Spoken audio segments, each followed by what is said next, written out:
About the state of the Warriors, y'all. About the state of the Warriors. I have a few things to say. So, as the Warriors currently stand, they're just around 500.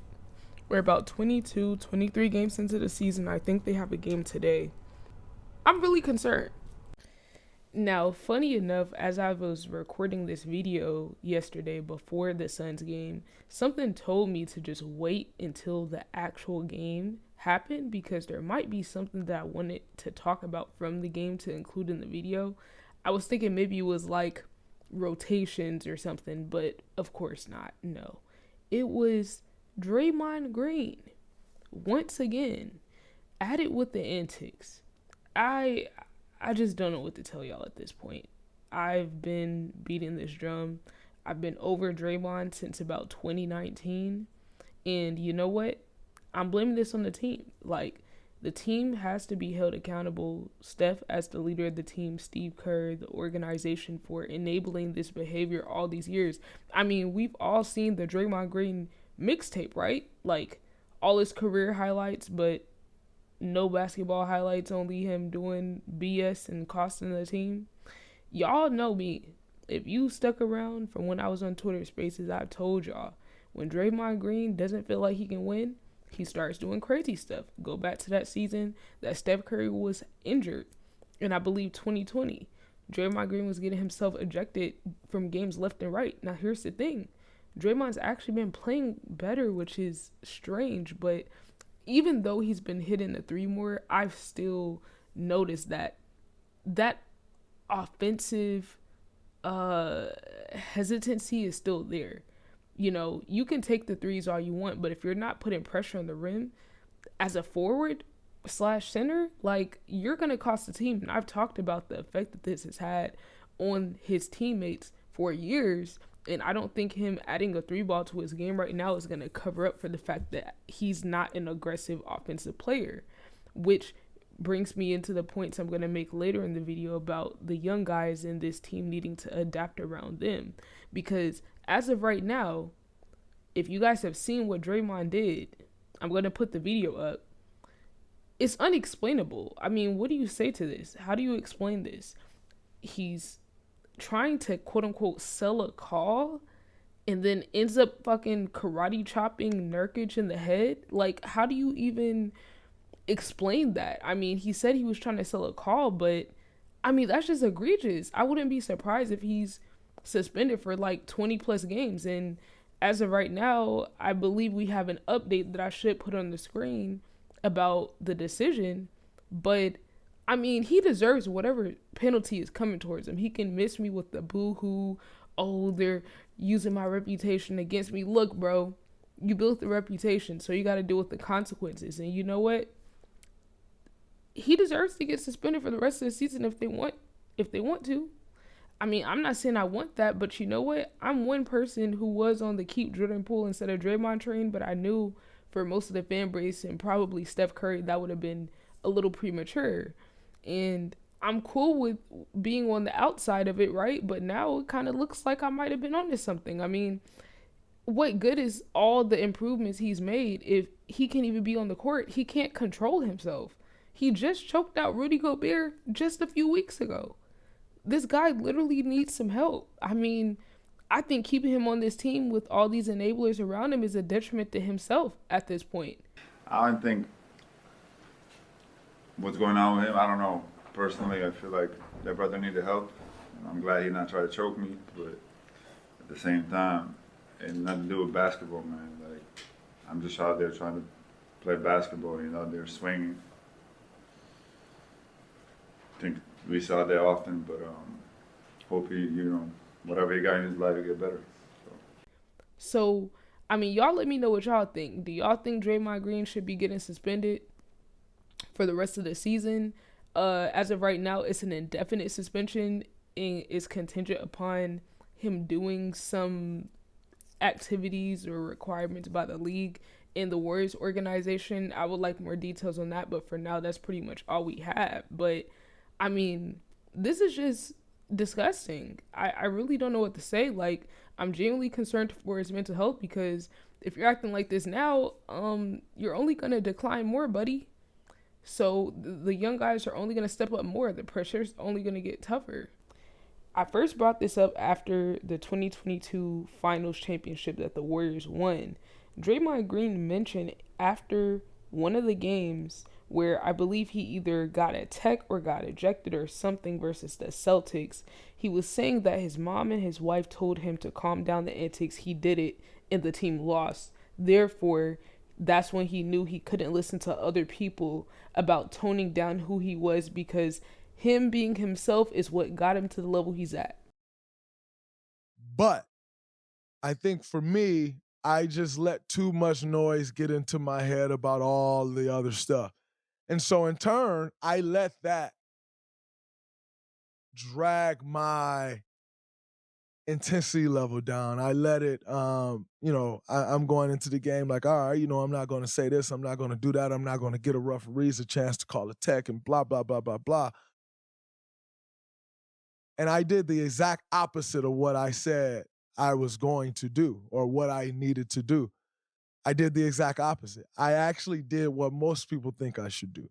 And that just doesn't work for me. That's not who I am. So ultimately, I have gotten to this position. And when I say I have gotten to this position, I mean, I am Draymond Green. NBA player, an NBA All-Star.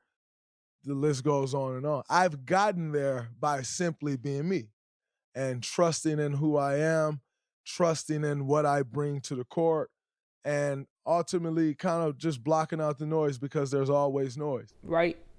Right. I understand logic.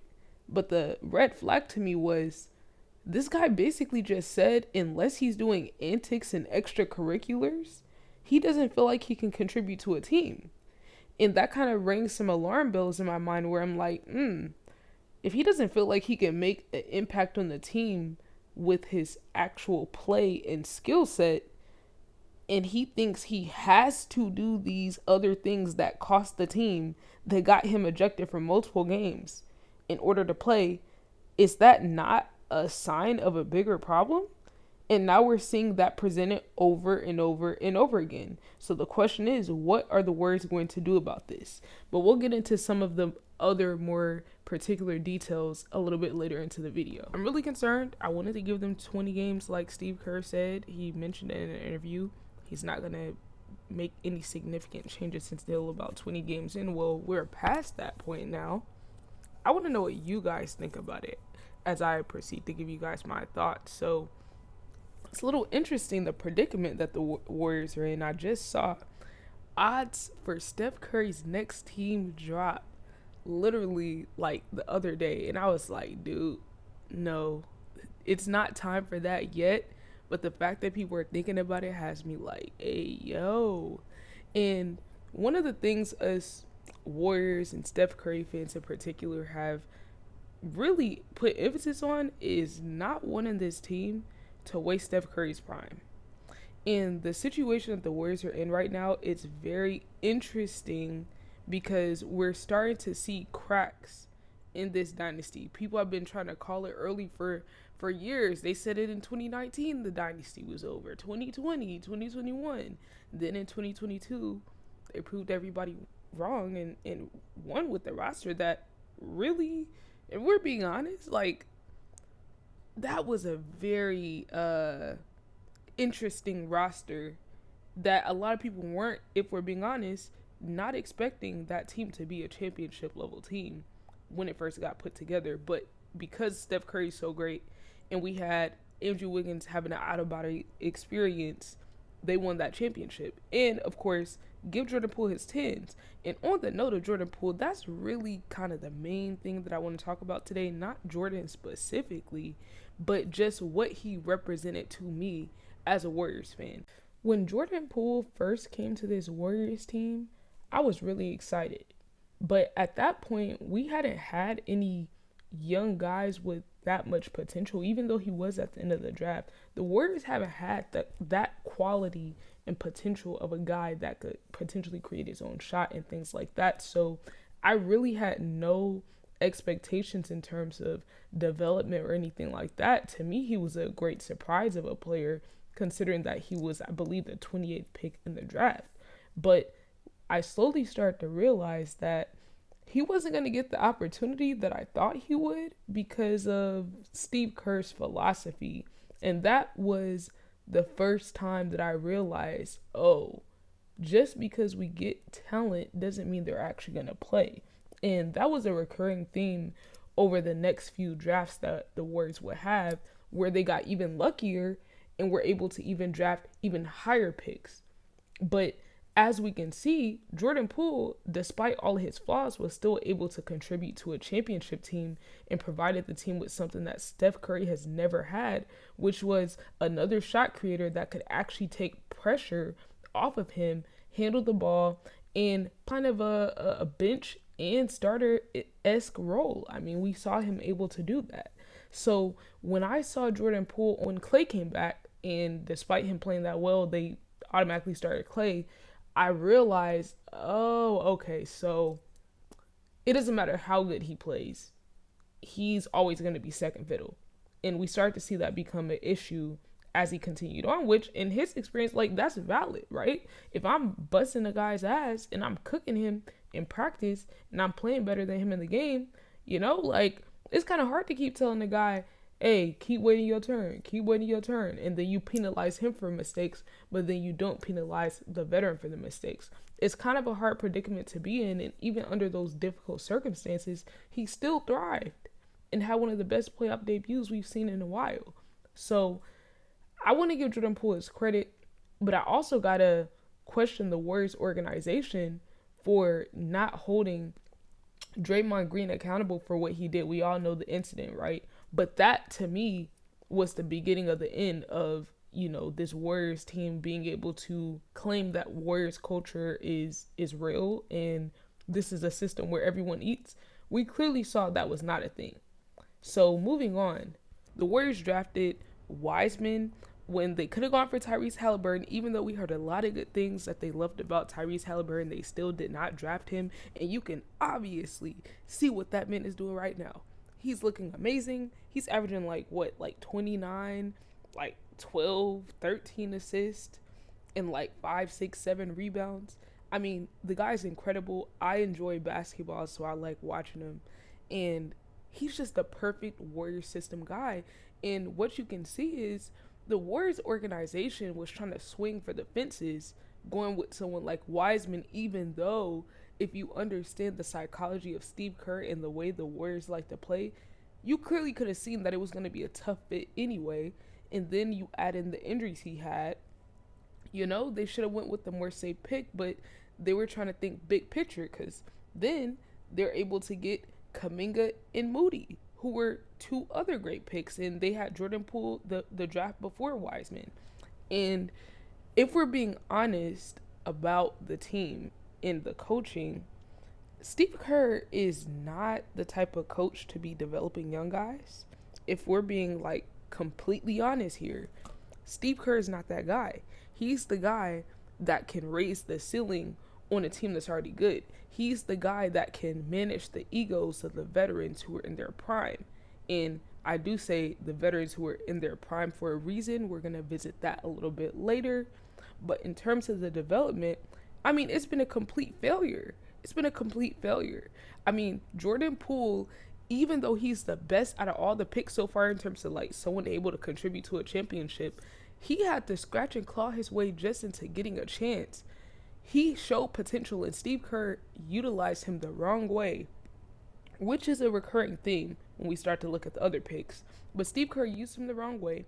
He wouldn't have got a chance if Klay Thompson wasn't out and Steph Curry got injured one of those years, and that's how he was able to build up a bunch of good games. And even though the team wasn't winning a ton, they won about half the games. He was averaging about 25, 5, and 5. And that made it to where Steve couldn't deny him anymore. I mean, honestly, guys, Jordan Poole was playing behind, what's that guy's name? Bridge Troll, Brad Wanamaker. That's his name. He was playing behind Brad freaking Wanamaker, bro. It was so obvious he was better than him, but Steve still wouldn't let him play because of how many years it was he was in the league or whatever the hell. And that stubborn logic, instead of looking at what's in front of you and playing. Wiseman, and adapting real quick to though, what you him and have. Draymond working together. You love to see this little handoff. Usually bigs aren't ready to guard handoff to the right. Wiseman slipping and hammering. You want to put everybody on Curry? Oh, he'll find people. With the track down block. Didn't give up on the play. Here's Wiseman on the handle. Push ahead to Oubre. Wants it back. Yes, sir! The hammer and the foul. Just keep pointing up in the air. Let me go get this. In the NBA dictionary, this is known as catch radius. How about him leading the break, making the right decision? Wiseman on the rescreen. Wiseman on the roll. Oh! Wiseman! Launch with the lefty. Oh, he got a body. Bowl. Welcome to my poster. This is the great pass from Steph. 2 defenders go with him. Bobo's a little late coming away. Feed Wiseman on the block. There is that counter move. Oh, man. Trying to expose P.J. Wash. I'm not going to back him down. I'm going to face up and use my quickness. Spin move. Wiseman, Curry, high pick and roll. Give it back to the big kid. Oh, you can do that repeatedly. He is one step and it's a hammer. Won championship not too long ago. Jake Layman sent away by Wiseman. And then Wiseman running the floor. Wiseman striding and hammering. What a seat is undercooked. Send it back. Yeah, he ate this one up. Damian Lee knew he was going to get to that one. Now it's time to run. Get up and gallop. I said that. And Draymond Green is always going to find his rookie. Draymond, raise the roof and just keep it raised. Brooklyn Nets went 2-0 during Oh, nice move. Oh, Wiggins and Wiseman have connected twice tonight. This is the time to add to the advantage. And Wiseman, 94 feet later, able to send it down. In this fourth quarter, the alley-oop for Wiseman. There you go, young man. Have some fun. Proven score came from the Pelicans as their second leading scorer. Wow, there's Wiseman down the lane. In the opening. Anytime, this is just a great move. Love that he jumped. He's always going to jump. Doesn't matter. Jordan Poole, that's the next level for him, creating there.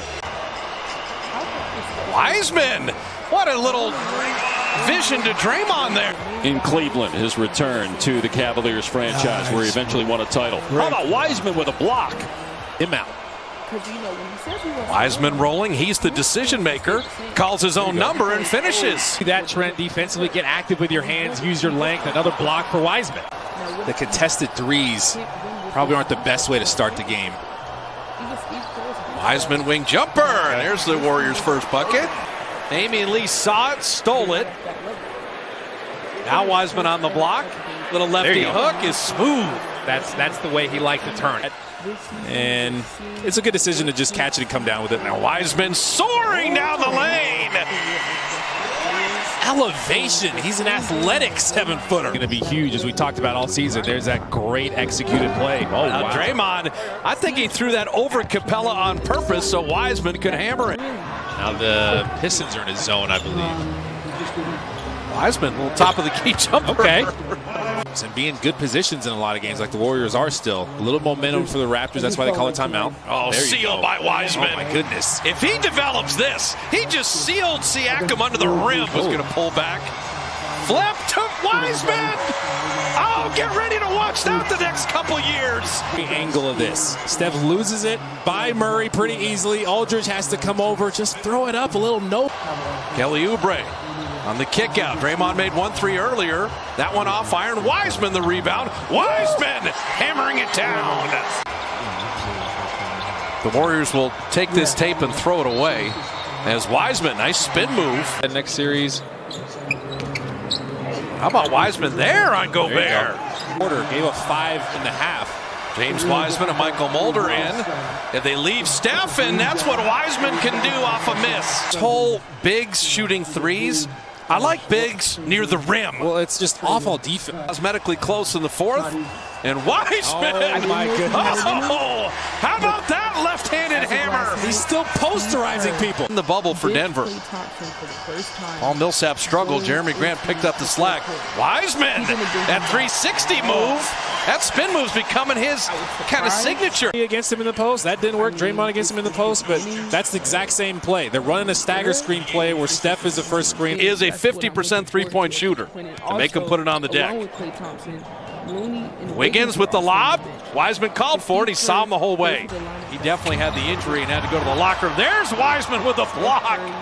Oh, man, that wingspan. The Warriors need to continue to be efficient offensively. Wiseman again. If you gamble, he will make you pay. Because, well, CJ's fourth. Yeah, it's his fourth, and then that's a bad gamble, not a smart gamble. They'll make some mistakes on this side. Spins on Batum. Up high, Wiseman with the high finish. Got to get there if you're guard. Wiseman on the roll. Beautiful finger roll. Baca ran the floor. Wiseman recovered to snuff him. Yeah, he shouldn't really have been in front of James Wiseman. Rebound for Green. Here comes Draymond going coast to coast. Gives it up, and Wiseman. He's helping recover and contesting it well. Dropping into Wiseman. Perfect. And laying it up and in and drawing the foul. He's unselfish. He's going to make that pocket pass and watch the weak side. DeRozan gets there, but he's just too small. Went in there so much. Okay. Oh, nice feed to Wiseman. And I tell you, with Draymond, he thinks the game so quickly. His screen, and this is Steph behind the back. Two defenders go with him and kicks it over to Draymond because he knew Draymond had a better angle. Solid player. Look at D. Tough shot. Good rebound. By the way, Kent Bazemore is back. How good it is to see him. Yeah. There's the lob to Wiseman. And he rattled it home. Get into the flow of the game that way, and your offense is going to come. They're going to try to make it easy on you. And speaking of easy, right there, the interchange with Draymond, and he rewarded him on Randall. And that rebound, again, they cannot pull the rebound. Wiseman changed that. Welcome back, Big Jim. And there he is running the floor. Wiseman spinning around. How about that? A pass ahead to James Wiseman. Tough catch and the presence of mind with R.J. Barrett come over. He's got a lot to his game. Nico Mannion thought about that three. Now driving and lobbing to Wiseman. Wiseman hiding to Zubats. Got it. Counted for two and a foul. Again, he has all the skills to be a great player. Now 4 for his last 38. Draymond played the D there. The lob. Wiseman, you said your Warrior pregame live and in the crossover. Draymond attacking. Draymond, that was going to be a lob anyway. It is a lob. So Wiseman cleaning it up. The Warriors really got to figure that out because Wiseman's having a tough time getting to it, and they're having an easy time finding Wiseman on those lobs. Everybody in blue better be running back on defense. You said they play fast. And if you just keep throwing lobs to Wiseman, the Wizards don't seem to have an answer for that. Are going to have to humble themselves and acknowledge where they're at, especially Klay Thompson. I mean, I'm really looking at Klay. Wiggins, you're not flying under my radar either, buddy. I still have a lot of confidence in Wiggins because for him, it seems mental. There's probably something physical going on too. I did hear some rumors that he came in the season out of shape. And I'm not going to speculate as to why because I do realize he still had that rib injury. So I don't know how long it took for him to recover from that. That probably delayed whatever offseason plans he had because as far as I know, Wiggins has always been a professional. But that doesn't change the fact that bro is getting cooked on defense. He's not cooking on offense. But he's still like 27, 28. So it's just hard for me to believe that a 28-year-old who just had one of the best seasons in his career has just fell off. So, but the thing is, just because I think he still has more room to go, doesn't mean that I think he should be handled the way Steve Kerr is handling him with still giving him majority of the minutes. I think Jonathan Kuminga has played well enough for you to justify playing him over Andrew Wiggins.